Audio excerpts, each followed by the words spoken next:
जंगल में एक दिन शेर दरख्त के नीचे सो रहा है। सब जानवर खामोशी से चल रहे हैं। छोटा सा चूहा खेलते खेलते उसके ऊपर चढ़ गया। हो, ये कितना बड़ा पहाड़ जैसा है कि आंख खिल जाती है। गुस्से में धाड़ते हुए, कौन है? मेरी नींद क्यों खराब की? मैं हूं शेर बादशाह, मुआफ करना शेर बादशाह। गलती से आ गया, मैं बहुत छोटा हूं। छोटे हो इसीलिए छोड़ रहा हूं। दफ हो जाओ।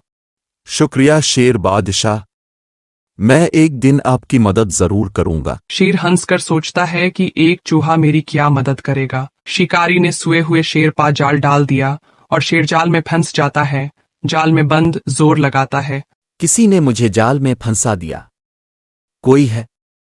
मदद करो। चूहा दौड़ता हुआ आता है, जाल को कुतरना शुरू कर देता है। फिक्र ना करें शेर बादशाह, मैं हूं ना। थोड़ी देर बाद जाल कट जाता है, शेर आजाद हो जाता। अरे, तुमने वाकई मेरी जान बचा ली। मैंने कहा था ना, एक दिन काम आऊंगा।